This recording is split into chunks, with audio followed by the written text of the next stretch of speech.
Imagine walking down the same street every morning. Nothing unusual, the same buildings, the same trees, the same black bird watching from a power line. Then one day, it starts screaming at you. Another crow joins in, then another. Soon, birds you have never seen before seem to know exactly who you are. That sounds like a horror story, but for a group of researchers in Seattle, it became an experiment. And the strangest part was not that crows remembered a human face, it was that they taught other crows to fear it. In 2006, researchers from the University of Washington wanted to know whether wild American crows could identify individual humans. But testing this creates an obvious problem. If the same researcher traps a crow and later approaches it again, the bird might recognize the person's clothes, walk, body, or location instead of the face. So the researchers used masks. One mask represented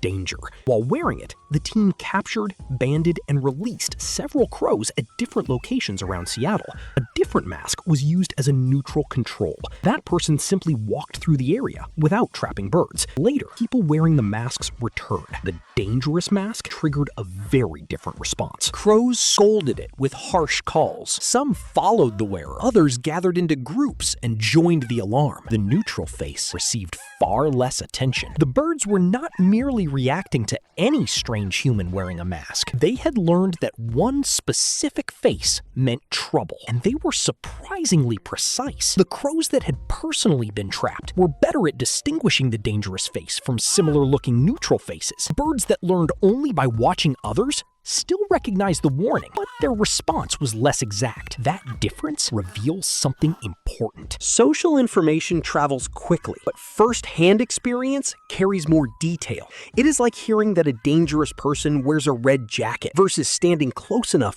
to remember the person's actual face. Both lessons may keep you safe, but one produces a sharper mental picture. This alone is impressive. A crow's brain looks nothing like ours. It lacks the layered neocortex that humans use for many complex cognitive tasks. But evolution does not always build intelligence using the same architecture. Bird brains developed along a different path, with densely packed neurons and specialized regions capable of complex learning, decision-making, and social behavior. When researchers later scanned the brains of crows looking at familiar human masks, they found different patterns of activity depending on what that face had meant in the past. A threatening face engaged systems associated with attention, fear, and defensive behavior.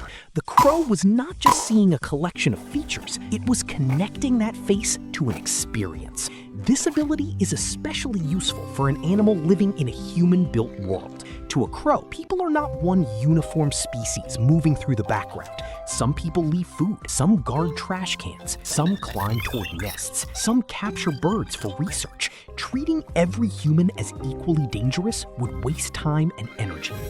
Treating every human as harmless could be fatal. Recognizing individuals gives the crow a more efficient rule. Ignore that person. Watch this one.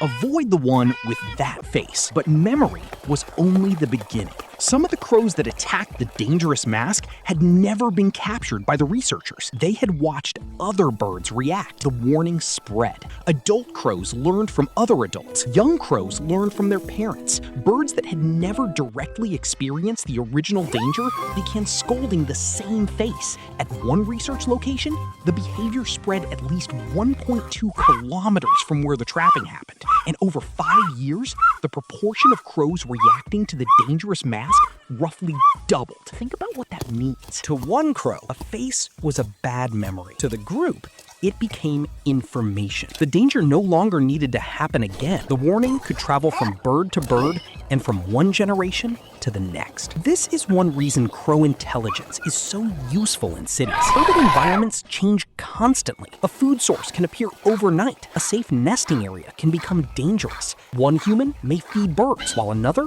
tries to harm them. Learning everything through personal experience would be costly. A crow that learns only after being caught, attacked, or poisoned may not survive the lesson. Social learning is faster. Watch what happens to someone else. Remember the signal? Avoid the danger. The alarm itself also changes the situation. One crow calling from a tree can attract others. The group may follow the person, dive nearby, or continue calling as the target moves. This behavior is known as mobbing. For a predator or threatening human, a mob removes the advantage of surprise. It tells every nearby bird that the danger has already been detected. For younger or less experienced crows, it also becomes a live demonstration. The face is present. The adults are alarmed. The lesson arrives with sound, movement, and social pressure all at once. Humans do something similar. We inherit warnings about streets, strangers, foods, and animals we have never personally encountered. The difference is that crows do it while living beside us, quietly building a map of which humans appear safe and which do not. This does not mean every crow in your neighborhood is maintaining a detailed criminal record, and describing the behavior as a grudge can be misleading. The experiments demonstrate long-term recognition and learned threat responses.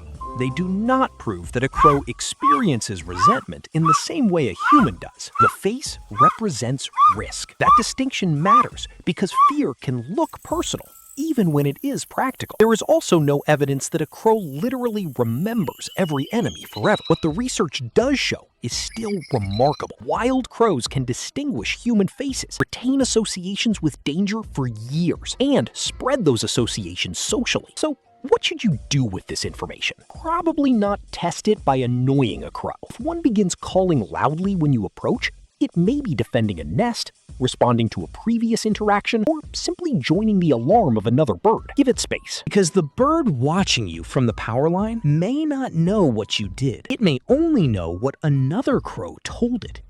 And somewhere inside that small black head, your face may already mean something. Nature is strange, but there is usually a reason why.